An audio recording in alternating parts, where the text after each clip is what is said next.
Student Punjab text book 2011 से हमने एक क्वेश्चन दिया जी, डी मॉर्गन लॉज को वेरीफाई करना है वेन डायग्राम के थ्रू।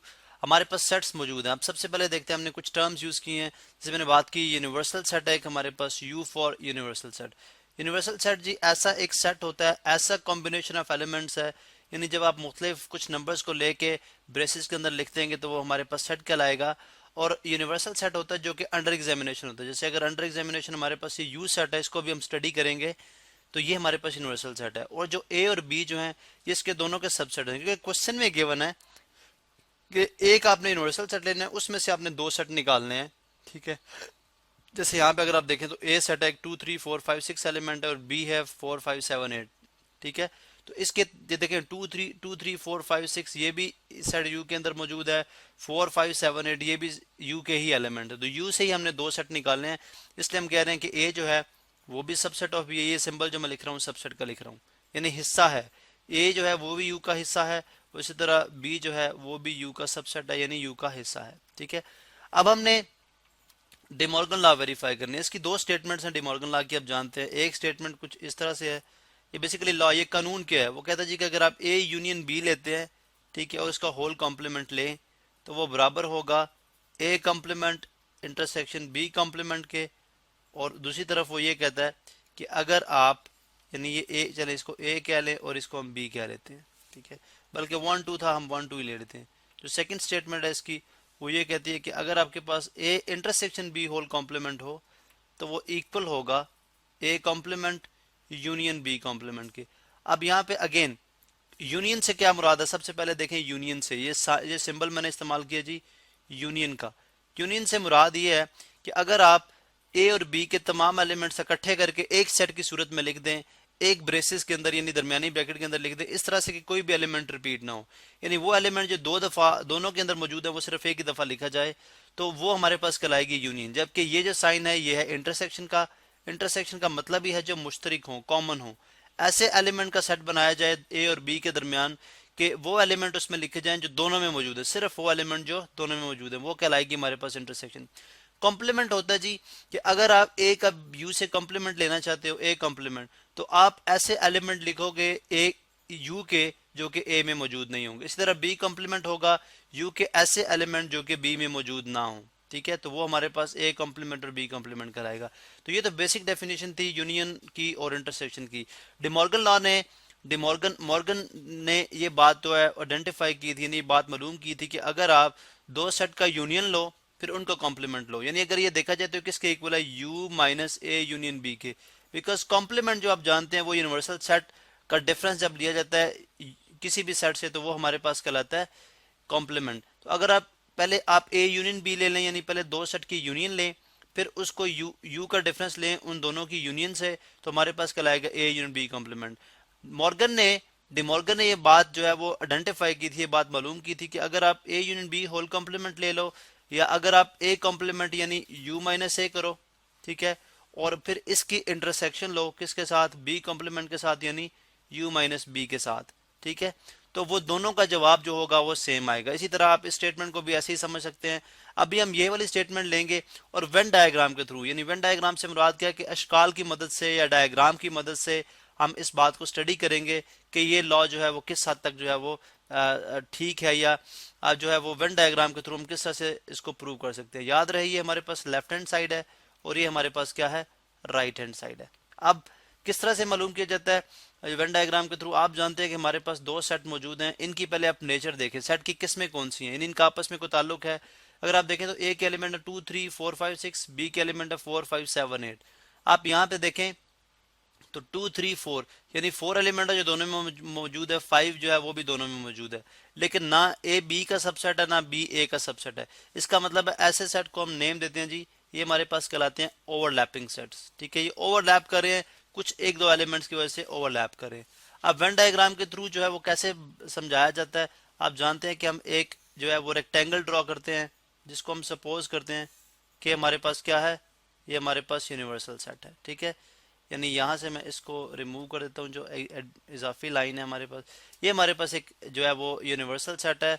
यानी यूनिवर्सल सेट के अंदर तमाम वो एलिमेंट्स आ जाएंगे जो कि इसके अंदर मौजूद हैं सेट यू के अंदर। अब सबसे पहले चूंकि ओवरलैपिंग दो सेट हैं, तो ओवरलैपिंग आप जानते हैं कि यूनिवर्सल में हम इस तरह से शो करते हैं, ये हमने ओवरलैपिंग शो कर दी है।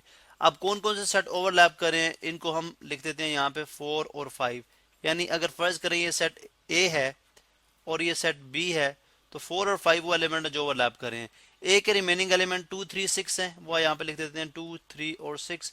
बी के रिमेनिंग एलिमेंट है यहाँ पे 7 और 8। बाकी देखें 2 3 4 5 6 7 8 हमने लिख दिए, 1 इसके अंदर नहीं, चूंकि यू के एलिमेंट 1 से 20 तक है, हमने यू को कंप्लीट करना है।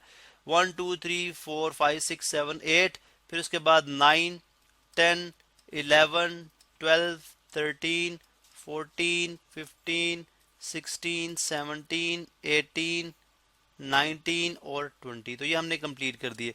अब चूंकि हमने लेफ्ट हैंड साइड और राइट हैंड साइड दो प्रूव करनी है, तो हम इसी चीज को राइट साइड पे भी लिख देंगे, इसी चीज को मैं यहाँ से राइट साइड पे भी लिख दूंगा। और अभी हम देखते हैं कि डी मॉर्गन लॉ इसको सपोर्ट करता है या नहीं, यानी हम ये देखेंगे कि हमारे पास रीजन सेम आएगा या नहीं।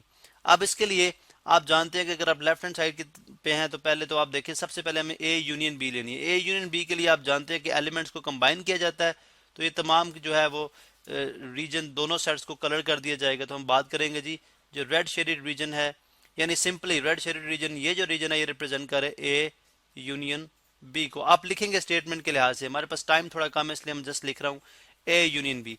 उसके बाद अगर आप डिफरेंस ले लो यू से ए यूनियन बी का, तो आप जानते हैं कि ये वाले एलिमेंट जो कि यहाँ पे भी व्हाइट में आपके पास जो कि इस रेक्टेंगल के अंदर आ रहे हैं, लेकिन इस रेड रीजन के अंदर नहीं है, ये तमाम एलिमेंट जो है वो हमारे पास डिफरेंस है ए यू का ए यूनियन बी से। तो हम क्या करेंगे, इसको भी कलर कर देंगे, ब्लू कलर कर देते हैं। तो अब हम यूं बोलेंगे जी कि जो रीजन है ब्लू रीजन, ठीक है, हम मेंशन करते हैं जो ब्लू रीजन जो है ये रिप्रेजेंट कर रहा है A union B whole complement. इसी तरह से अब हम ऐसे करते हैं कि अभी हम राइट हैंड साइड की तरफ आते हैं और उसमें देखते हैं कि ए कॉम्प्लीमेंट को कैसे शो किया जा सकता है। ए कॉम्प्लीमेंट यू माइनस ए होगा। आप क्या करें, ए कॉम्प्लीमेंट के लिए ऐसे एलिमेंट जो कि यू में हो ए में ना हो, वो तमाम ये एलिमेंट आ जाएंगे हमारे पास, सिर्फ ये वाले एलिमेंट। चूंकि देखें ए के 2 3 4 5 6 ए में मौजूद था, वो हमने यहाँ से निकाल दिया। तो हम इस रीजन को बोल सकते हैं, ये जो रीजन है हमारे पास, ये रीजन कहलाएगा हमारे पास ए कॉम्प्लीमेंट, ठीक है। बल्कि हम ऐसे करते हैं कि इसकी एक कॉपी हम और हमें रिक्वायर्ड होगी, ठीक है, बिकॉज कॉम्प्लीमेंट टू कॉम्प्लीमेंट हम मूव करेंगे। तो हम ऐसे करते हैं, इसकी जो है वो कॉपी कर लेते हैं, ठीक है, ताकि हम ए कॉम्प्लीमेंट अलग से शो कराएं, बी कॉम्प्लीमेंट अलग से शो कराएं, और जो दोनों की यूनियन, जो दोनों की इंटरसेक्शन हो, वो भी अलग से शो कराइए। चले जी, यहाँ पे इसी तरह हम यहाँ पे एक और यहाँ पे कॉपी कर लेते हैं, ठीक है। अब आप देखें तो हम क्या करेंगे जी, हमने बात की, ये हमारे पास था ए कॉम्प्लीमेंट, ठीक है, ये हमारे पास आया ए कॉम्प्लीमेंट, ठीक है।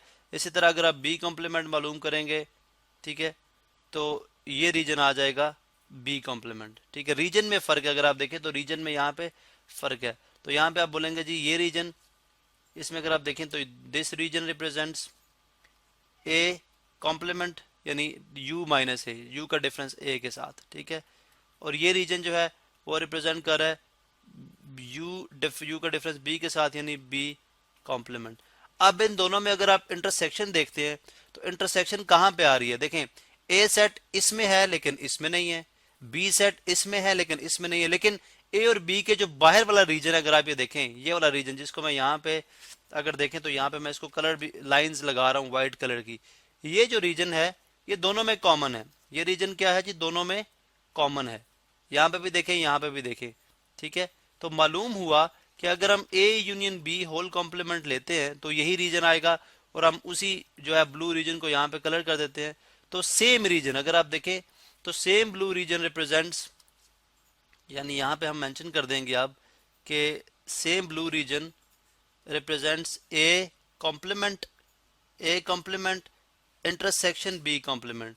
तो अगर आप देखें ए यूनियन बी कॉम्प्लीमेंट, यहाँ पे अगर आप देखें तो ए यूनियन बी कॉम्प्लीमेंट का रीजन भी वही जो है वो ब्लू रीजन है जिसमें ए और बी दोनों सेट नहीं आ रहे, और A complement intersection B complement का भी वही ब्लू रीजन है जिसमें दोनों सेट नहीं आ रहे।